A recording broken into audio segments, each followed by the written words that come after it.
আবারও বেসরকারি ইস্পাত কারখানায় নিরাপত্তা নিয়ে প্রশ্ন বাঁকুড়ার বড়জোড়া শিল্পাঞ্চলে।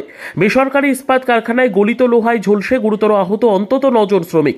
শনিবার সন্ধ্যায় বড়জোড়ার ঘুটগড়িয়া শিল্পাঞ্চলের ঘটনা। স্থানীয় সূত্রের খবর, এদিন ওই বেসরকারি কারখানার দ্বিতীয় শিফটের প্রায় শেষ পর্যায়ে কাজ চলছিল। সেই সময় হঠাৎ করেই গলিত লোহা নিচে দাঁড়িয়ে থাকা ওই শ্রমিকদের ওপরে পড়ে। তাতেই গুরুতর আহত হন 9 জন শ্রমিক। প্রথমে ওই শ্রমিকদের বড়জোড়া সুপার স্পেশালিটি হাসপাতালে নিয়ে যাওয়া হয়। পরে আশঙ্কাজনক অবস্থায় 8 জনকে দুর্গাপুরের একটি বেসরকারি হাসপাতালে স্থানান্তরিত করা হয়েছে বলে জানা গিয়েছে। এদিন এই খবর জানিয়ে ঘুটগড়িয়া গ্রাম পঞ্চায়েতের প্রধান গণেশ মণ্ডল বলেন, দুর্ঘটনার খবর পেয়ে আমরা অ্যাম্বুলেন্স ও দমকল পাঠাই। তবে আহতদের উদ্ধার করে হাসপাতালে পাঠানোর কোনো ব্যবস্থা করেনি কারখানা কর্তৃপক্ষ। তারাই বাইরে থেকে নিয়ে যাওয়া গাড়ি করে হাসপাতালে পাঠান বলে তিনি দাবি করেন। বড়জোড়া থানা এলাকায় ঘুটগড়িয়া একটি স্টিল পার্কে, ওখানে একটি অর্জন Das sons and private limited যে কারখানা, এটি একটি লৌহ গলিত কারখানা যা বার তৈরি হয়। সেই তরল যে লোহা, সেই তরল লোহা ভাটির থেকে ঝলসে যায়। সেই ঝলসে যাওয়ার ফলে ওখানে হঠাৎ করে আমরা খবর পাই যে আমাদের বেশ কিছু শ্রমিক ওখানে আহত হয়। আমরা সাথে সাথে খবর পাই যে ওখানে ভাটি বাস্ট হয়ে গেছে এবং আগুন লেগে গেছে।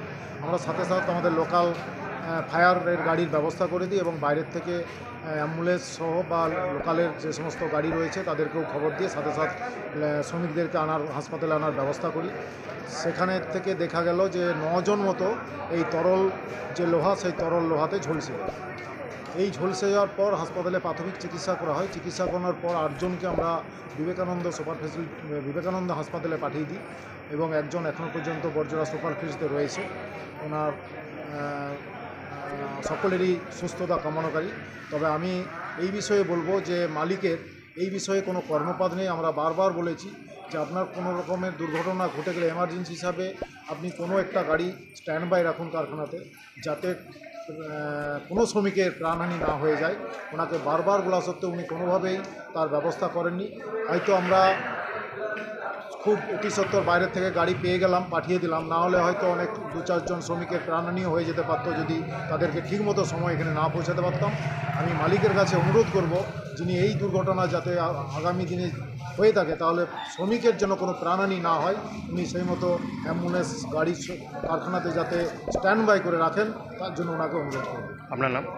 আমি প্রধান ঘুটগড়িয়া গ্রাম পঞ্চায়েত, গণেশ মণ্ডল।